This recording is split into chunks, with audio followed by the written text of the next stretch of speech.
You ask Tiger to solve. This deals with linear equations with one unknown.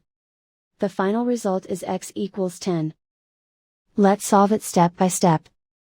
Group all x terms on the left side of the equation. Subtract 3x from both sides.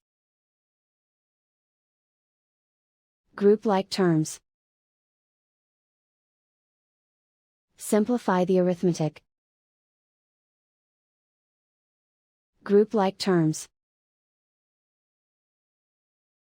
Simplify the arithmetic. Group all constants on the right side of the equation. Add 4 to both sides. Simplify the arithmetic.